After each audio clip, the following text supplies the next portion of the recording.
안녕하세요. 네. 반갑습니다. 예.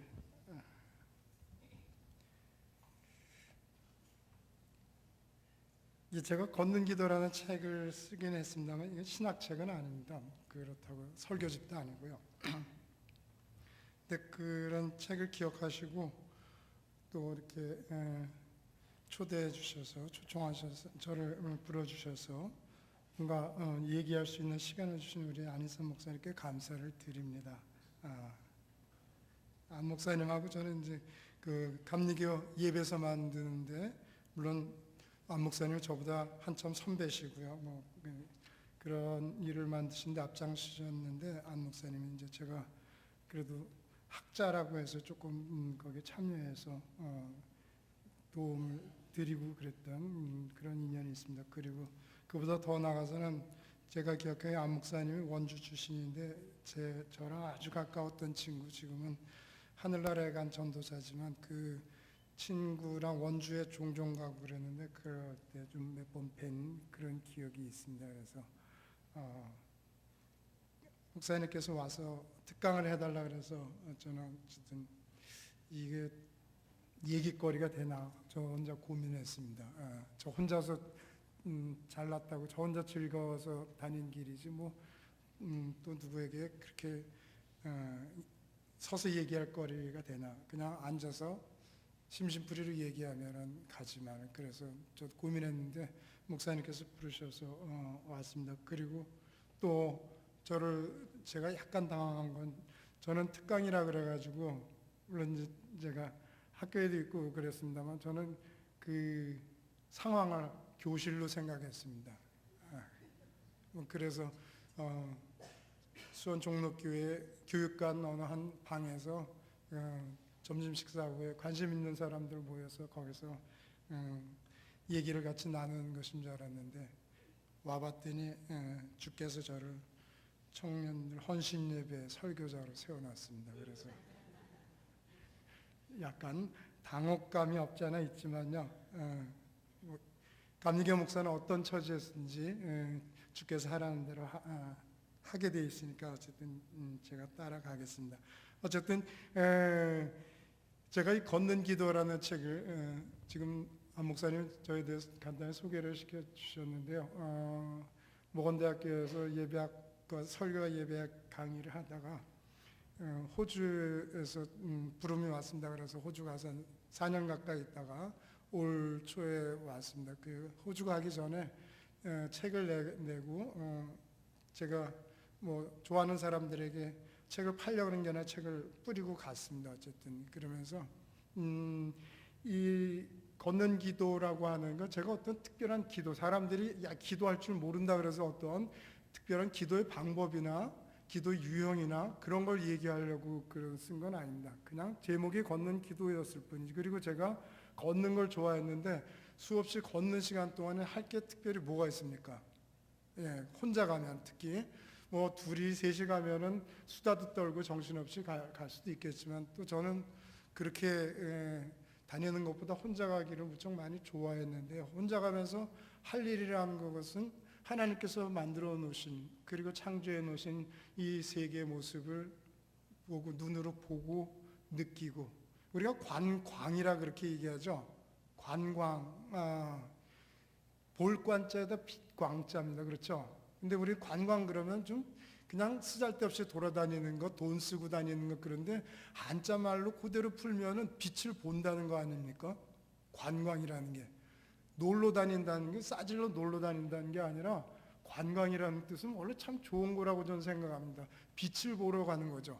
내가 있는 자리에서는 느끼지 못했던 빛들을 갖다가 다른 지역을 가거나 또 다른 시간에 가서 어떤 빛을 봤을 때 그거에 대한 깨달음이나 감격, 감흥, 그런 놀라운 그 체험 같은 것들이 여행 통해서 많이 얻을 수 있는 것이거든요. 그래서 사실 저는 많이 돌아다니기를 좋아했고요.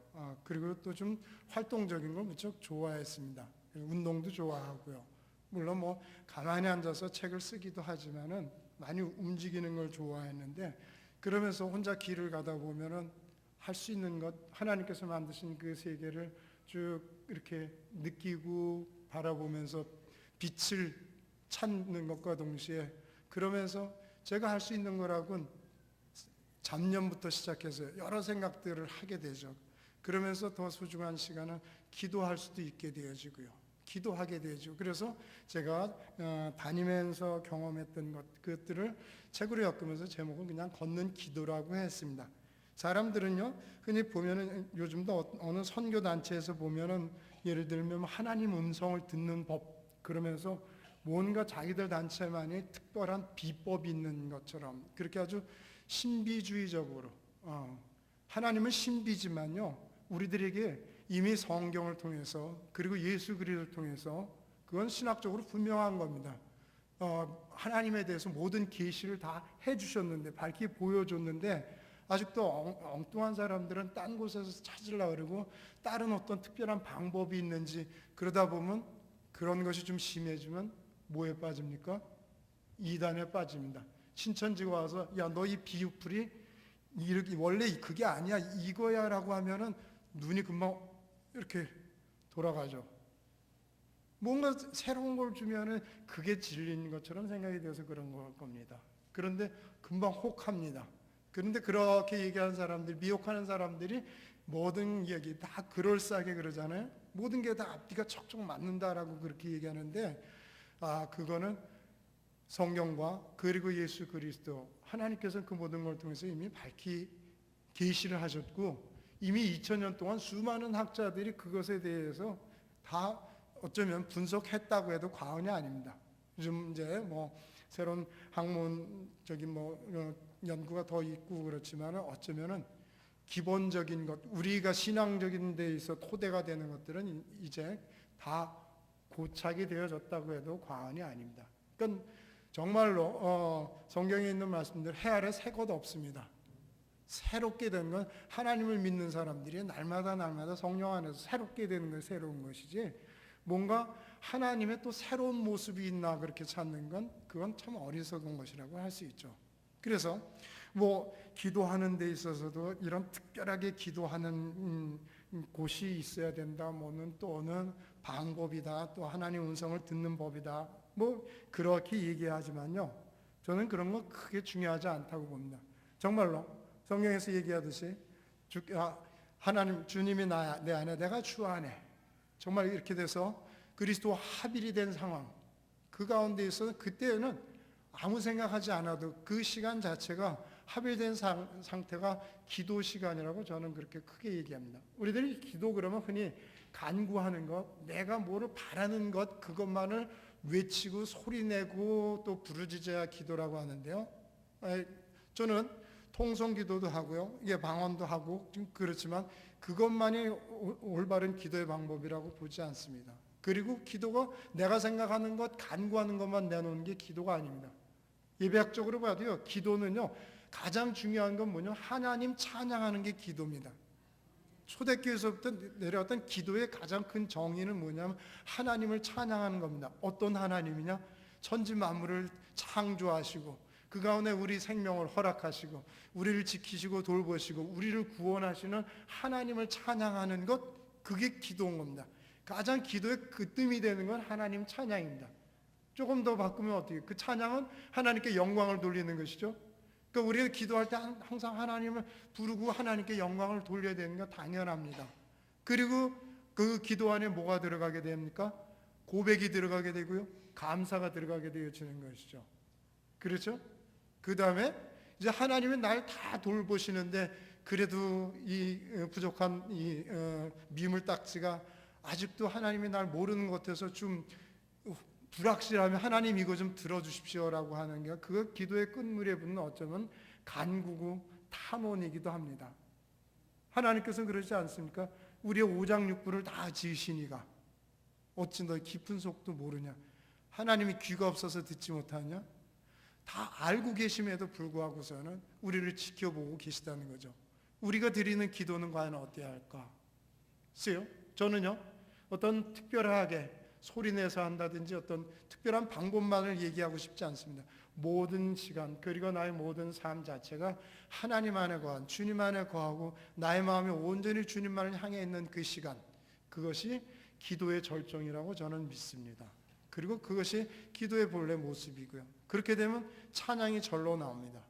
그래서 저는 여행을 많은 곳을 다녔는데 사실은요, 뭐 주로 쉽게 얘기하면 배낭여행을 많이 했습니다. 제 아내랑 같이 다닌 것도 꽤 되지만요. 뭐 이태리를 비롯해가지고 로마, 그리고 뭐 오스트리아, 스위스, 프라하도 그쪽 유럽으로 갔고요. 그리고 아내와 같이 일본도 배낭여행으로 해서 이제 신간센 타고서는 쭉 그 교토서부터 저쪽 홋카이도까지, 삿포로까지 그렇게 쭉 오르락내리락 하면서 중국에도 가고요. 그래서 뭐 베이징서부터 또 기차 타고 저 서안까지 시안에 가서 병마총도 보고 진시황릉도 보고 등등 그런 것들을 패키지가 아니라 이제 저는 제가 항상 스케줄을 잡고 기차표도 미리 다 예약을 하는 스케줄을 잡고 등등 그러면서 다녔는데요.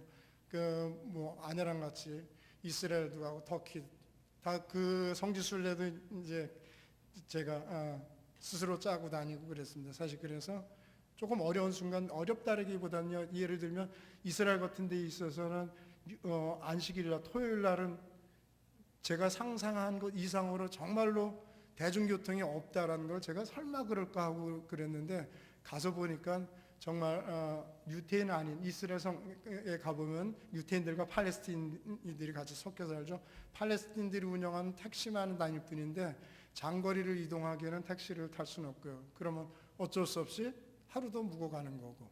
근데 배낭여행의 장점은 뭡니까? 하루 이틀 늦춰줘도 내가 스케줄을 조정하면 되는 거. 그렇게 해서 쭉 아내랑도 많이 다녔습니다만 제가 혼자 다니기를 좋아하는 것 이제 뭐 그래서 아프리카만 빼고 그런 대로 뭐 전 세계를 다 다녔다는 건 아닙니다. 남미에도 한 40일 동안 그래서 페루에 가서 뭐 마추픽추에도 혼자 기어 올라가고 어떻게 생겼나 등등 그런 것부터 해서 이제 멕시코로 기어 올라오고 그 저가 항공들을 타고요. 그렇게 다녀봤고 미국은 원래 제가 좀 유학하면서 7년 이상 살아고 그렇게 해서 경험을 했고요. 뭐 그러면서 제가 감동 있게 다닌 것은 뭐냐면은 스페인의 까미노 데 산티아고라고 하는 그런 순례 길이 있습니다. 그게 뭐냐면요.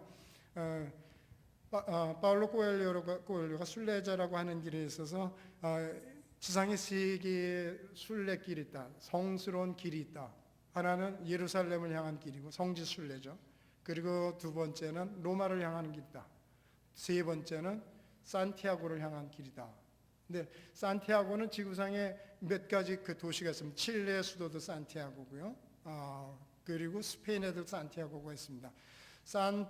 산티아고는 뭐냐면요, 세인트 이아고를 그런 그 스페니시 발음으로 하는 게 산티아고가 됩니다.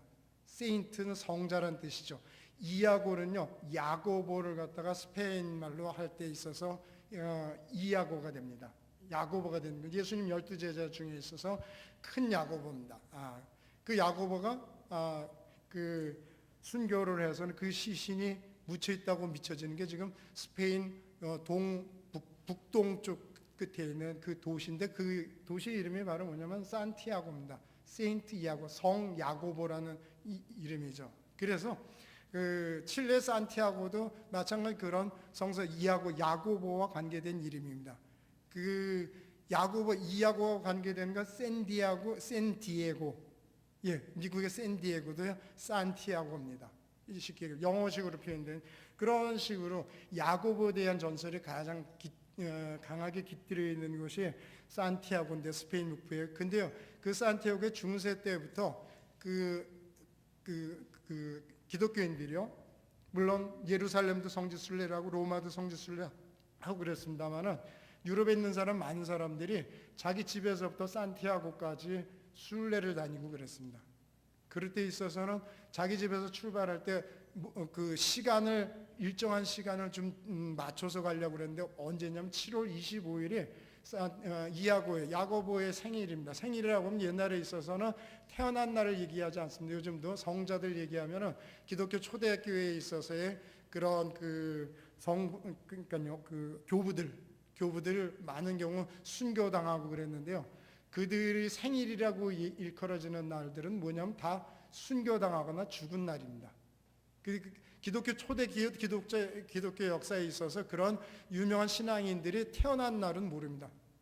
근데 죽은 날은 알게 되죠. 그런 것들은 로마 기록에도 있고 이제 그렇게 되는데, 그렇기 때문에 그걸 생일이라는데, 산디아고, 야고보의 생일도 7월 25일로 그렇게 기억하고 기념들 합니다. 그래서 매년 7월 25일에 산티아고는 매어 터집니다.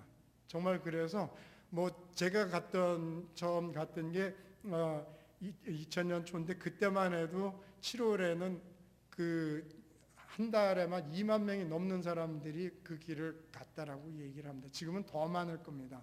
제가 갈 때도 한국 사람을 몇 명을 보긴 했는데요. 그러고 나서 제가 다시 또 재작년에 제 아내랑 같이 결혼 30주년 그거를 기념하기 위해서 이제 1년 지났습니다만 제 아내랑 같이 또 산티아고 길을 걸었는데요. 그때 가면서는 한국 사람이 더 많아졌습니다. 많이 그런 산티아고 길에 대해서 소개되고 그랬으니까요. 그래서 아는 분들도 꽤 많습니다. 그 산티아고 길이 뭐냐면은 요즘은 보통, 옛날에는 다 자기 집에서부터 가서는 7월 25일에 맞추느라고 2달, 3달 가면 얻어먹고 정말 신발 하나 하고 성경에 있는 대로 전대 하나만 갖고 떠났던 사람들이 다 순례자들인데요. 요즘은 그래도 다 좀 꾸려가지고 가죠.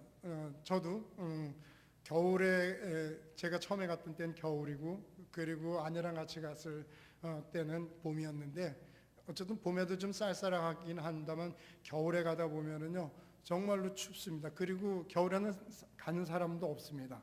그래서 어떤 날은요 며칠은 길을 가는 데 있어서 하루 종일 아무도 못 만난 적도 있습니다. 만난 사람이라고는 길 가다가 겨울에 농부들이 별로 일을 안 하니까요. 그나마 이제 조금 일찍이 밭을 가려고 트랙터 모는 농부들 한두 명 본 정도의 그런 광활한 광야들이 있게 되거든요. 밀밭들 길이 있거든요. 겨울에는 거기가 썰렁합니다. 그런 데를 며칠 동안 걸어가게 됐고요. 근데 저는 그런 데 가면서 참 좋았습니다. 왜냐하면 철저하게 정말로 고독한 가운데 하나님만을 생각할 수 있었고, 또 하나님과의 관계에 깊이 들어갈 수 있었던 그런 시간이어서 저는 힘들지만 오히려 그런 겨울에 걸었던 것을 저는 무척 좋아합니다. 어쨌든 그래서 요즘은 프랑스 국경에서부터요 그 산티아고까지 이르는 순례길이 쭉 있는데요. 그게 거리가 한 800km가 됩니다. 근데 그걸 이제 거기 갔다 온 사람들이 본따 가지고 한국에 나타나고 등장하는 길이 제주도 올레길입니다. 제주도 출신은 서명숙이라고 하는 중앙일보에 있었던 사람도 그 힌트를 어디서 얻었냐면 산티아고를 걷고 나서 와서는 제주도 자기 고향도 그렇게 만들어 보자 그래가지고 제주도를 한 바퀴 도는 올레길을 만들고 그런 거거든요. 사실은 그것은 중세 때부터 유럽 스페인에 쭉 있었던 길입니다. 그래서 거기를 가면서 이제 순례자가 되어지는 거죠. 스페인 말로요 히스패닉이라고 그러죠. 스페인어로는 순례자를 페레그리노라고 그러는데요. 노는 남자고요. 여자는 페레그리나 이렇게 되어집니다.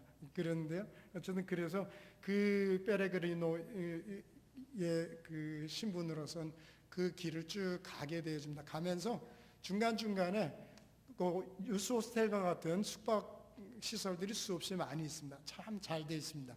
근데 겨울에는 그나마 사람들이 없으니까 문 닫는 것이 무척 많죠. 그리고 난방이 안 되는 것도 무척 많아요. 그래서 어떤 때는 정말 아주 추운 데서 슬리핑백 하나 간신히 물론 제가 장비들은 꽤 가져갔습니다만 춥게 잔 적도 있고, 그러면서 많이 눈물도 나고 힘들었고 고통스러웠던 그런 경험들이 있습니다. 그와 함께 또 제가 좋아하는 것은 뭐냐면요, 제 자랑은 아닙니다만은요, 제가 배낭여행을 좋아했는데 그렇게 여행지를 많이 다녔는데 히말라야 산도 네팔을 좀 자주 갔습니다. 그래서 산을 제 스스로 또 워낙 좋아했고요. 그래서 그렇다고 이제 전문 산악인은 아니었고요. 제 혼자서 가는데 한 번은 포타를 대동하고서는 안나푸르나를 갔다 온 적이 있고, 두 번째는 에베레스트 산은 이제 저 혼자서 한 40일 동안 또 시간 되는 대로 돌아다니고 그랬는데요. 지인 무게가 그때도 겨울이었는데요. 제 기억에는. 왜냐하면 제가 그때는 학교에 있었고 그래서 방학 시간을 활용해야 되는데 겨울에 그 설산들을 바라보면서 걸으면서 또 느껴지는 감흥들, 기도할 수밖에 없었던 그런 시간들이 또 참 많이 있었습니다. 그래서 제가 그런 경험들을 갖다가 이제 책에다가 조금 사진들과 함께 풀어놓은 것들이 이제 그런 것인데요. 그래서 오늘도 제가 사진을 좀 보여드리려는데 죄송스러운 게 변명이 될 것 같습니다만, 제가 호주에서 짐을 아직도 다 못 풀었습니다.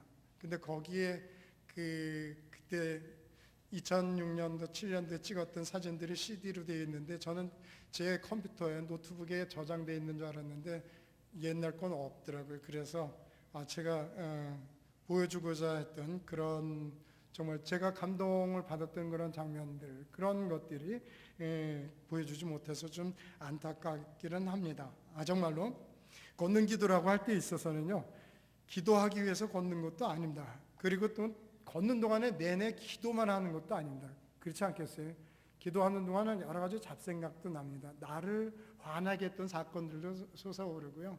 또 정말로 이렇게 남에게 말하기 부끄러웠던 어린 시절의 그런 것들도 아주 순간순간 불현듯 다 이렇게 튀쳐나옵니다. 할 일이 없으니까 뭐 하겠어요. 정말 소가 되새김질 하듯이 이런 생각 저런 생각에 수시로 막 튀쳐나옵니다. 그러면서 기도도 하게 되어지고요. 스스로 한숨도 짓게 되어지고요. 어떤 때는 주여 외치는데 내가 힘들어서 그런 게 아니라 아휴 이런 인간도 있네 라고 하면서 또 그렇게 외치기도 하고요. 그러다가 또 멋있는 장면 보면은 주님 감사합니다 그러면서 감격해서 가만히 앉아 있기도 하고요. 요즘 젊은이들 표현으로 얘기하면 멍 때린다 그런 얘기가 있죠. 정말로 그런 순간들, 과연 그런 저녁 노을 보고선 옛날에 울 수가 있겠는가, 그렇게 감성적이냐 그런 생각도 하고 그랬는데요. 실제로 제가 걸어가면서 보니까 어떤 때는 정말 저녁 노을 자체가 평범한 것이지만 그 저녁 노을이 참으로 예쁘다고 생각돼 가지고서는 한동안 가다가 앉아서 저녁 노을만 바라보고 있고 슬퍼진 적도 있고요. 운 적도 있고 그러면서 하나님 생각한 적도 있고 여러 가지 그런 경험들이 있습니다. 그러면서 사람들이 이렇게 얘기하죠. 뭐 꼭 그런 데 가야만 되는가?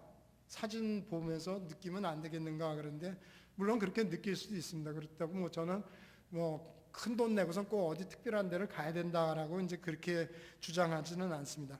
그러나 어쨌든 자기 일상생활에서 벗어나서 정말 고독한 순간을 제대로 만들 수 있는 것, 그건 어쩌면은요 그렇게 처절하게 좀 집으로부터 떨어져 있고, 그래서는 뭐 자주 들여다봤던 인터넷도 안 보고 휴대전화도 사용하지 않고 그러면서 철저하게 빈 몸으로서 하나님을 만나는 시간 같은 것들이 가장 소중하다라고 생각되어집니다. 정말 특별히 그렇게 감흥이 생기는 현장들을 수시로 보면서 하나님께 반응하는 것들을 아주 정말로 새롭게 나의 어쩌면 굳어졌던 것, 그런 것들을 다시금 부드럽게 하는 것, 달리 얘기하면 정화시킨다라고 얘기합니다. 저는 책에도 그런 얘기들을 많이 썼습니다만, 여행을 가면서 하나님께서 나에게 또 어떤 경험을 시켜가지고 나로 하여금 조금 더 나를 정화시킬 것인가, 이렇게 필터에 걸러서 맑은 물이 나오듯이 뭔가 걸러내게 하는 것은 그렇게 싸돌아다니면서 때로는 자연을 통해서 어떤 사건을 통해서 또는 가다가 만나는 사람을 통해서도 그렇게 역사하는 것을 많이 경험을 하게 되어집니다. 뭐 사람을 통해서도 그런데요. 예를 들면 제가 그런 적이 있습니다. 산티아고 길을 걸어가는데 800km를 겨울에 쭉 걸어갔는데 만난 사람이 거의 없는데 어느 날인가 젊은이들 몇 명이 같이 어울려가는 그 팀들을 만났습니다. 산티아고가 프랑스 국경 생장드 피에포르라고 하는 작은 마을에서 출발해서 피레네 산맥을 넘어서는 이제 스페인 국내로 들어가서 쭉 북서쪽에서 북동쪽으로 쭉 거의 위도 이렇게 똑같이 간다라고 생각하면 됩니다. 이제 가는데 한 120km 정도 간 곳에 이라체라고 하는 수도원이 있습니다. 그 수도원이 유명한 것이 뭐냐면 수도원 앞에서 수도꼭지가 2개 있는데 하나에는 먹을 수 있는 물이 나오고요. 하나에는 포도주가 나옵니다. 얼마나 신납니까? 진짜 포도주예요. 그냥 수도꼭지 틀면 포도주가 나와요. 근데 그 포도주도 허튼 게 아니라 그 수도원에서 담근 포도주입니다. 성찬식 하는 포도주, 실제로 그들이 예배 때 사용하는 포도주인데요. 그런데요, 근데 물론 주일에는 안 나옵니다. 왜냐하면 주일엔 들어와서 성찬 받으라는 거죠. 근데 그 포도주를 사람들이 마실 수 있고, 그리고 조금 수통에다 받아갈 수도 있는데요. 거기서 젊은이들 서너 명이 같이 어울려 갔는데 그들도 다 한 국적이 아니라 길을 가다가 같이 또 우연히 만난 사람들인데, 그 중에 한 친구 이름이 아르헨티나에서 왔는데 아니발이라고 하는 친구입니다. 영어 스펠러가 하니발이라고 그렇게 H를 시작하는데, 근데 스페니쉬는 그거를 그냥 발음을 안 하니까 아니발이라고 하는 그런 친구인데요. 아주 그 음악가처럼도 생겼어요. 키가 좀 크면서 작은 이렇게 기타를 메고 다닙니다. 짜랑고라고 하는 건데, 기타 줄면 작은 기타입니다. 그거를 그 옆에 끼고서는 왼손잡이인데 계속 노래를 부르면서 갑니다. 그러면서 그 안데스 산맥에 있어서의 그 토속적인 음악, 짤텐이라고 하는 것도 가르쳐주고 불러주고, 그래서 저는 참 가면서 그 친구가 참 멋있다. 그리고 내가 혼자 가는 길에 동행해주는 천사 같다라고 그렇게 생각이 됐어요. 그래서 다 와서 야, 네가 참 천사 같다. 정말로 예쁜 노래를 부르면서 가는 네가 천사다라고 그렇게 했더니 그 친구도 그 말을 듣고서는 약간 울먹울먹 하더라고요. 저도 그 말하면서 그 왠지 정말 내가 천사를 만난 것. 하나님 그 제자들이 그 예수님 길에서 만난 것과 같은, 물론 그 친구가 예수님은 아니지만요, 부활하신 예수를 엠마오스성에서 제자들이 만나서 그 가슴이 뜨겁지 않느냐 하는 그런 것 같이 길을 가면서 전 예수님은 아니지만 그 친구를 통해서 뭔가 하나님께서 좀 그런 감흥을 불러일으켜 줬다고 생각되어집니다. 근데 그날은 같은 알베르게 하는 곳에 숙소에서 같이 잤는데, 그 다음 날부터는 또 사람들마다 걷는 속도가 틀려서 찢어지게 됩니다. 제가 조금 자랑 아닙니다. 조금 빨리 갔는데요. 좀 그러다 보니까 그 친구하고 헤어졌는데요. 그리고 나서 한 400km 좀 더 간 지점에서 그 친구를 다시 만났습니다. 근데 그 친구를 만난 게 아니라 그 친구의 소식을 안고 온 다른 사람을 만나게 된 것이죠. 아주 그럴 땐 참 감격이었습니다. 뭐냐면요, 마나린이라고 하는 한 550km 떨어진 곳인데, 출발지에서부터 그러니까 한 430km 쭉 간 거리죠. 그러니까 시간적으로 보면 한 열흘이나 열하루 정도 쭉 갔어요. 하루에 30km 이상을 쭉쭉 갔으니까요. 쭉 그렇게 갔는데, 그런데 그 마나린이라고 하는 그런 곳에 작은 그 움막 비슷한 곳입니다. 근데 거기 특징은 또 뭐냐면요, 거기에서 하면은 주인이 그 순례자들이 오면은 작은 종이 있는데 종을 쳐줘요. 왜 쳐주냐 하면은 성 야고보가 지금 순례자가 하나 가니까 이 순례자를 좀 지켜봐 달라고 종을 쳐서 신고하는 거예요. 지금 또 한 사람 갑니다. 신고하는 셈으로 종을 치워주는데요. 그곳에서 제가 또 어떤 한 친구를 만났습니다. 아주 그 뻑대가 엄청나게 큰, 그런데 저도 꽤 빨리 걷는다고 생각하는데 그 친구는 저보다 거의 2배 이상 빠른 속도로 건너가는데, 그 친구는 스페인 바르셀로나 출신입니다. 바르셀로나 학교에서 선생은 아니고요, 그 학교에서 일하는 사람인데 정말로 빨리빨리 잘 가는데, 그 친구가 나를 훅 지나갔습니다. 그래서 인사를 쓱 했는데 조금 가다가 돌아와서는 너 어디서 왔냐 저한테 묻더라. 그래서 내가 한국에서 왔다 그랬더니 내 이름이 뭐냐, 그래서 내가 호다 그랬더니 너 아니발을 아느냐, 그래서 잘한다 그랬더니 그 친구가 그 친구 이름은 사비에르인데, 그 친구 사비에르는 친구가 아니발이 혹시 너 빨리 길을 가다가 호라는 친구를 만나면 내 대신 포옹을 좀 해주라. 참 감격적이죠. 그래서 제가 그 얘기를 듣고 그리고 그 친구랑 꼭 포옹을 했습니다. 그러면서 소식을 들었죠. 그러니까 아니발이 제가 먼저 갔으니까 언제 만날지 그래도 생각은 나는데, 그러다가 그 사비에른 친구가 정말로 빨리 달리는 적토마 같은 친구가 만나고선 가니까 혹시 네가 빨리 가게 되어지면 친구를 혹시 만나면 길에서 만나면 내 대신 포옹을 좀 해주라, 허구해주라. 그래서 그렇게 허구해주고 나서는 다시 또 그 아니발이라는 친구를 떠올릴 수밖에 없게 되고 또 그 친구를 위해서 기도하게 되어지고요. 다리가 좀 아파서 천천히 오고 아마 걷지는 못하고 아마 자전거를 빌려서 계속 끝까지는 갈 거다. 뭐 그런 얘기를 좀 들었습니다. 그것처럼 그 길에서는 수없이 많은 정말 아름다운 순간도 있고요. 혼자 가면서 또 자연을 통해서 하나님의 말씀하는 것도 있고 그러면서 정말 그런 어떤 기도의 깊이에 쭉 들어가는 것 같습니다. 정말 그런 것 자체가 저에게 있어서는 참 귀중한 시간들이었는데 말씀드린 것처럼 그런 산티아고에서뿐만 아니라 그 길을 스페인 말로 까미노라 그러거든요. 그래서 까미노 데 산티아고 그러면 산티아고의 길이라는 뜻입니다. 산티아고 가는 길이라는 뜻이죠. 근데 그런 길은 근데 산티아고만 가는 게 아니라 수없이 다 열려 있습니다. 저는 좀 어떤 많은 사람들이 그냥 쉽게 가지 못하는 곳을 좀 가기도 했는데 그래서 히말라야 에베레스트의 베이스 캠프도 올라가고 5,000m 넘어가는 고지까지도 수없이 몇 번 올라가고요. 그런데 사실 3,000m부터는 고산병 증세가 나타나거든요. 그래서 좀 조심해야 돼요. 그거는 무시하고서는 내가 산을 워낙 잘 탄다. 난 튼튼하고 뭐 배멀리 한 적도 없고 뭐 여태까지 한 번도 아픈 적 없다라고 교만 떠는 사람은 오히려 고산병에 더 걸립니다. 고산병은 약이 없습니다. 죽거나 아니면은 계속 버티다가 죽거나 아니면은 살고 싶으면 밑으로 내려오면 됩니다. 저는 그런 걸 보고 또 이건 하나님 섭리라고 생각합니다. 오늘 신명기에 있어서 광야길을 하나님께서 40년을 보냈는데요. 이스라엘 백성들이 교만을 떨고 건방을 떨다 보면요. 자기가 다인 줄 알고서 자기 혼자 높은 데 다 올라가려고 그러는데 하나님께서 아니다. 너 낮춰야 된다. 40년 동안 이 광야를 다닌 것은 너 자신을 낮추고 하나님이 어떤 분인지 알게 하려는 것이다 라고 오늘 신명기에서도 말씀했는데 저는 그런 고산병을 통해서도 이건 정말 하나님 앞에서 건방 떠는 건 안 된다라는 것 그런 메시지를 또한 받기도 했습니다. 그래서 3,000m 정도 되어지면요 거기 가서 순응하기 위해서 최소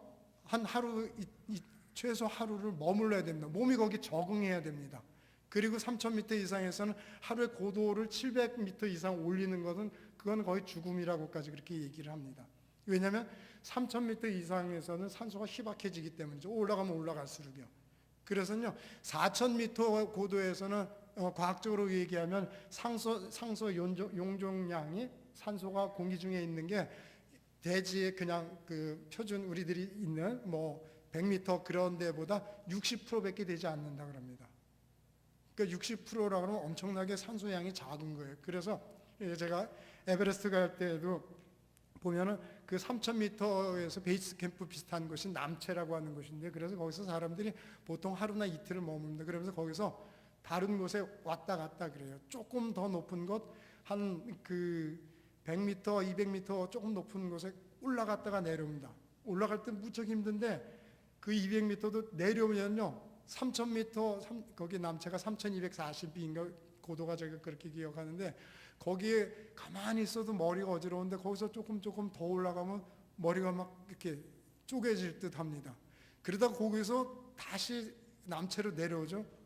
갑자기 시원해집니다. 여기가 정말 살기 좋은 곳이구나. 하루 만에 그렇게 몸이 그렇게 되는 걸 보고 참 신기하다고 생각했는데요. 고산증의 증세는 뭐냐면요. 머리가 아프고 구토가 나고 메스껍고 어지럽고 그런 것이죠. 산소가 부족하니까요. 그리고 이렇게 걷다 보면요, 정말 이렇게 내 다리가 뼈가 없는 것 같은 느낌이 휘청휘청 갈까요? 구름 위를 걷는다 그럴까요? 좋은 느낌의 구름 위가 아니라요, 좀 이렇게 발을 헛디디는 듯한 기분 같은 것도 들기도 해요. 처음에 근데 이제 이게 고산증이 더 심해지면은 이제 정말 죽게도 되어지는 거죠. 해에 물이 차게 되어지고 그런 데서 그래서 저도 호기심이 많아서 맥박을 재보면요, 이 산소를 많이 받아들여야 되니까요, 맥박수가 빨라집니다. 제가 평상시 때는 1분당 60이 잘 안 뛰는데 55에서 57 가만히 이렇게 재보면요, 산에 근데 거기 3,240m 고지에 누워서 롯제라고 하는데 거기 누워서 이렇게 재보니까 80 가까이 뛰더라고. 무척 빠르게 뛰는 거예요. 그렇게 빨리 뛰어야지 산소를 그래도 작게 있는 산소지만 몸이 받아들이고 몸에 필요한 산소들을 제공하게 되어지는 거니까요. 근데 그만큼 맥박이 빨리 뛰고 호흡을 자주 하게 되어집니다. 더 빠르게 하게 돼요. 숨도 그런 만큼 그것이 뭐냐면은 숨을 더 가쁘게 쉰다라는 건 뭐냐면 바깥으로 수분을 많이 배출한다는 얘기죠. 그래서는 고산지대에 올라가면 물을 많이 먹어야 됩니다. 물을 많이 먹고 배설도 하고 그래서 물을 수시로 먹습니다. 많이 먹어야 돼요. 따뜻한 차 같은 걸 먹는 게 고산병을 그래도 좀 예방하고 적응하는 데 많이 도움이 됩니다. 이제 그런 것을 알지 못하고 자기 몸이 좋다고 뭐 나는 아까 말씀드린 대로 배멀미니 그런 거 안 해. 어지러운 거 구토 같은 거 나하고는 상관없어. 근데 고산증은 정말로 나이하고 상관없고 몸이 건강하고 약하고 상관없습니다. 나이 드신 분이나 젊은 사람이나 그거 차별 두지 않습니다. 남자 여자 차별 두지 않습니다. 제가 조금 본 건 어린애들이 의외로 쉽게 잘 적응을 하는 것 같아요. 어른들보다 어린애들은 처음엔 조금 힘들다고 국민학교 다니는 그 초등학생들 엄마 따라오고 부모 따라오고 이제 그런 애들도 있는데 걔네들이 처음엔 힘들다 그러다가 회복 속도가 더 빠른 것 같아요. 그런 거는 애들이 그런 것 같은데 근데 어른들은 아무래도 오래 갑니다. 그런 게 적응되고 그러는데 제가 그런 거 느끼면서 교만을 떠나서 자기가 모든 걸 다 할 수 있다고 하는 것, 자기를 낮추지 않으면 길에서 사고 나고 쓰러질 수밖에 없는데 특히 그런 높은 산이라고 하는 것, 그런 높은 데 올라간다고 자부심을 갖고 자랑하려고 하고 그런 사람들은 여지없이 아플 수밖에 없다는 그런 것 또한 느끼게 되어집니다. 오늘 신명기서에 있는 것처럼 정말로 광야 길을 걷게 하신 것, 그건 기억하라. 왜냐? 낮추시기 위한 것이다. 나는 정말 인간 존재가 정말 하나님 앞에서는 정말 작은 미물인 걸 깨닫고서는 하나님 외에는 없다. 하나님 말씀만이 필요하다. 하나님의 나 안에 있어야지만 내가 살아갈 수 있다라는 것을 그렇게 느끼게 해주는 것이 그런 또 높은 산에 올라가면서도 느낀 그런 모습들입니다. 그래서 또 여담으로 얘기하면 그런 3,000m서부터는요 그 세수도 목욕 같은 건 생각도 못 하고요. 머리 감는 거는 정말로 그건 금지되어 있습니다. 근데 어떤 사람은 멋모르고서는 머리 감고서는 그러면 된통 감기 걸리고 머리가 아프고 곧바로 하산해야 됩니다. 근데 이제 적응을 하고 저도 처음에 거기 올라갔을 때는 머리도 아프고 그랬는데 계속 4,000m, 5,000m를 한 10며칠 있다가 그 3,000m 남체라고 하는 곳에 내려오니까 거기가 그렇게 부드러울 수가 없어요. 따뜻하고 더 추운 데 있다가 내려오니까 그래서 저는 사실은 샤워를 하기도 했어요. 목욕도 하고 머리도 감고 그랬는데요.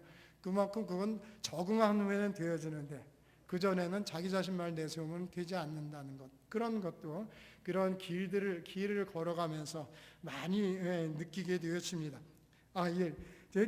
이런 길 얘기하다 보면 사실 한이 없는데 많은 그런 이야기들도 있고 이제 그런데 저는 그래서 아까 와서 이제 안 목사님도 그런 까미노도 산티아고 길도 걷고 싶고 그런데 은퇴하거나 걸었으면 좋겠다 그렇게 말씀하시는데 제가 이런 말씀 드리려다가 참았는데 뭐냐면 그런 길을 나서는 건요 가슴이 떨릴 때 나가야 됩니다. 다리가 떨릴 때는 못 갑니다. 이렇게 마음이 생기면 달리 얘기하면요 가슴이 떨리고 정말로 가슴이 떨려서 하나님 좀 찾아야 되겠다 그러면 그럴 때 당장 찾아야죠. 내가 조금 시간 좀 나고 편할 때 찾아야지. 그러면은 가슴 떨리면 사라지고 이제 다리가 떨리거나 손발이 떨리고 눈이 감기거나 그래서 하나님을 찾으려야 찾을 수도 없고 성경을 볼래야 보지도 못하고 찬양하려니 입은 닫혔고 그렇죠? 가슴 떨릴 때 하나님도 찾고 길도 가고 그래야 된다라고 저는 생각되어집니다. 정말로 왜냐하면 길이라는 것 참 저는 정직한 것이고 그리고 또 거룩한 것이라고 생각이 되어져요. 그래서 저는 기도 자체도 거룩한 것인데 길을 가는 것 이거는 정말로 꼼수를 부릴 수가 없습니다. 물론 꼼수를 부릴 수는 있죠. 여기서 저기 뭐 이쪽 A라는 지점에서 B라는 지점 10km 떨어진 지점을 가야 되는데 기본은 걸어가야 되는데 꼼수를 부리면은 이제 몰래 차를 타고 가거나 또 그렇죠, 버스를 타고 가거나 그렇게 갈 수는 있겠죠. 그러나 누구나 똑같이 가야 된다면은 그거는 어떤 꼼수를 부릴 수도 없습니다. 근데 오히려 천천히 걸어가는 것이 그 길 가운데서 하나님을 만날 수 있는 좋은 기회거든요. 버스 타고 가면서는 그것도 광경은 똑같이 다 볼 수는 있습니다. 아, 여기 단풍이 들렸네. 야, 그리고 여기 바위가 너무 멋있다 뭐 그런데요. 걸어가면서 느끼는 것하고는 전혀 틀리다는 거죠. 그런 것 걷는다는 건 참 정직한 것인데 저는 바로 신앙은 하나님 앞에서 하루하루 천천히 걷는 것과 같이 그런 것 같은 모습이어야 된다고 생각되어집니다. 그러게 하나님은 이스라엘 백성들을 꼼수 부리지 못하게 광야에서 계속 40년을 끌고 다니면서 그들을 단련시킨 것이라고 저는 말씀을 또 그렇게 해석하고 싶습니다. 정말 두 발이 움직여서 갈 수밖에 없습니다. 그렇죠? 그리고선 땀이 납니다. 물론 아주 천천히 흐느적 그러면 땀이 안 날 수도 있지만 그래도요, 걷는 것 자체는 에너지를 필요로 합니다. 땀이 날 수밖에 없습니다. 땀이 난다는 것만큼 소중한 것 없습니다. 우리가 기도도 정말 땀나게 해야 되지 않겠습니까? 예수님은 피가 날 정도로 기도했는데요. 정말 대충 설렁설렁 하는 것이 아니라 정말 땀이 나게 신앙생활도 그렇고 기도하는 것도 그렇고 걸어가는 것도 땀이 나는데 저는 그런 점에서 참 걷는 것을 좋아합니다. 왜냐하면 제가 미국에서 유학할 때 청소를 하면서 아르바이트를 했는데요. 그러다가 어느 그 게시판에 글을 써놓은 걸 봤는데요. 영어인데 번역하면 이렇습니다. 세상을 정화시킬 수 있는 것은 소금물이다. salt water. 조금 부드럽게 하면 water. salt water라. 그렇게 있고 그러면 그것은 세 가지인데 땀, 눈물, 그리고 바닷물이다. 그렇게 써놓은 걸 제 게시판에서 본 적이 있습니다. 참 이 세상, 이 세계를 정하는 것, 어쩌면요, 그걸 조금 더 작게 얘기해서 나를 정화시킬 수 있는 것, 우리를 정화시킬 수 있는 것, 우리를 깨끗게 할 수 있는 것, 그것은 정말 땀이고 눈물이고 그리고 또 어쩌면 외부에서는 이제 수없이 오염돼 갔는데 바닷물도 이제 오염돼서 문제긴 합니다. 후쿠시마 원전이 터져가지고 이제 방사능이 있는데 그래도 우리가 마지막으로 그렇게 기댈 수 있는 건 그래도 바닷물이라고 해서 거기다 온갖 쓰레기도 쳐박고 있는데요. 정말 근데 땀과 눈물만큼 우리들 삶에 있어서 소중한 것 없는데 걷는 것은 참 이것을 갖다가 가능케 해줍니다. 땀 나게 하죠.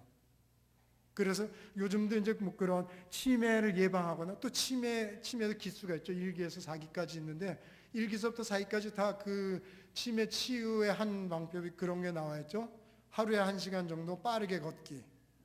왜냐하면 그렇게 빠르게 땀이 나고 운동이 되어지면 그 치매를 치유하는 데도 도움이 되고 예방하는 데 도움이 된다는 얘기입니다. 그러면서 사람들은 얘기해요. 나는 무릎이 다 나가서 못 걸어 뭐 그렇게 얘기하는데 그러나 의지만 있으면 저는 걸을 수 있다고 생각되어집니다. 그런 것들을 걸을 수 있는 것, 그건 정말 하나님께서 주신 누구에게나 똑같이 베푸는 누구나 다 걸을 수 있지 않습니까? 아주 이제 특별한 경우 외에는요, 두 발 서서 걸을 수 있고 그런데 이것은 정말로 하나님께서 거저주는 은혜인 겁니다. 우리가 서서 걸을 수 있다는 것.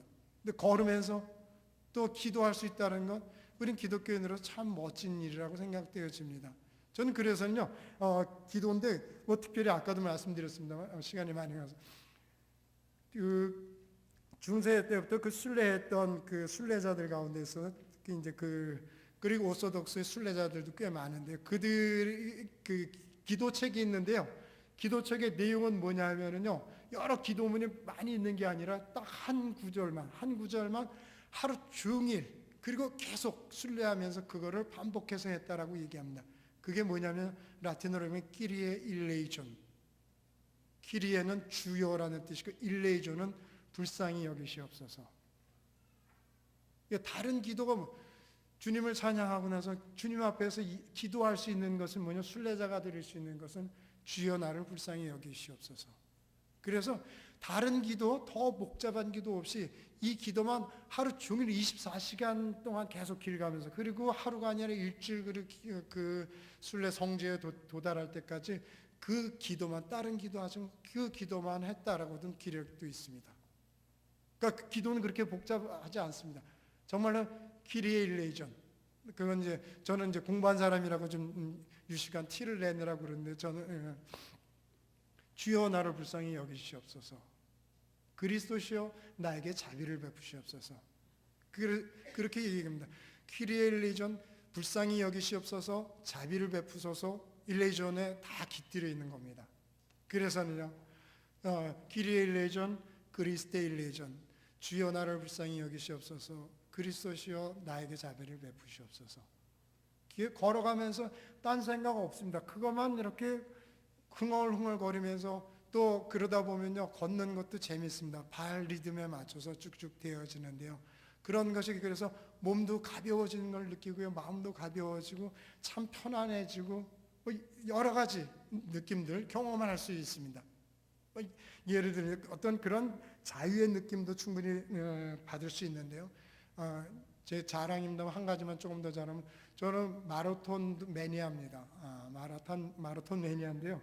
그 풀코스를 호주 가기 전까지, 호주가 한 4년, 그리고 지금까지는 이제 아직 마라톤을 못 합니다만, 호주 가기 전까지는 풀코스를 한 20번 이상 완주를 했습니다. 그런데 제 기록은요, 그 국제 공인 기록, 한국에서 국제 공인 기록이라는 건 뭐냐면 인정해 주는 기록인데, 그거는 동아일보와 조선일보와 중앙일보가 하는 마라톤 대회를, 이거는 국제 육상연맹에서 인정해 줍니다. 그러면서 그걸 가지고는 미국 보스턴 마라톤 가려 그러면 자격이 있거든요. 보스턴 마라톤은요, 50대 이상은 그 통과 기준 시간이 있는데 3시간 40분입니다. 그 안에 들어와야지 미국의 보스턴 마라톤 일반 시민이 참석할 수 있습니다. 누구나 참석할 수 있는 건 아니죠. 근데 그런 자격에 있어서 자격증이 주어지는 게 세계 육상 연맹에서 주는데, 한국에서는 이 유수한 세계 그 신문사에서 하는 그것만 인정해 줍니다. 근데 그래서 저는 조선일보는 춘천에서 하고요. 그래서 춘천 마라톤에서 춘마라고 그렇게 얘기하는데, 춘천까지 가는 것도 힘들고, 그래서 저는 거의 그 동아일보 마라톤과 중앙일보 마라톤은 매년 꼬박 참석을 했습니다. 그 동아 마라톤은 3월 첫 주에 뛰고, 보통 3월 10일, 뭐 3월 4일 그 어간에 이렇게 뛰게 되어지고요. 중앙 마라톤은 11월 첫 주 정도 이렇게 뛰게 되어집니다. 꼭 요때 3월 첫 주, 11월 첫 주에는 잠실 쪽에 사는 사람들은 고역입니다. 주일날 교회 가려고 나왔다가 차도 안 다니고 그래서 길 막혀서 고생하는데요, 사실. 근데 제가 동아 마라톤에 있어서의 기록이 3시간 34분입니다. 조금 덜 놀라시네. 서브3는 생각도 못해. 서브3를 뛰려고 그러면 죽습니다. 정말로. 교만 떨면 서브3라는 것은요, 제가 뛰어봐서 하는데 쉽게 나올 수 있는 건 아닙니다. 특히 제 나이에 있어서 60 가까이 돼가는 데 있어서 3시간 30분대에 뛸 수 있는 것도 정말로, 여러분들 마라톤 풀코스가 42.195인데 42km라 그러면 1km를 5분대에 뛴다 그러면 42km를 다 뛰면은 몇 분이 걸려면 210분이 걸리죠. 그렇죠? 42km인데 1km에 5분 뛴다 그러면요, 210분이 걸립니다. 210분은 몇 시간인가요? 3시간 반입니다. 여러분들 1km를 5분에 뛰는 것, 그것도 꾸준히 똑같이 3시간 반 동안 뛴다는 것 보통 쉽지 않습니다.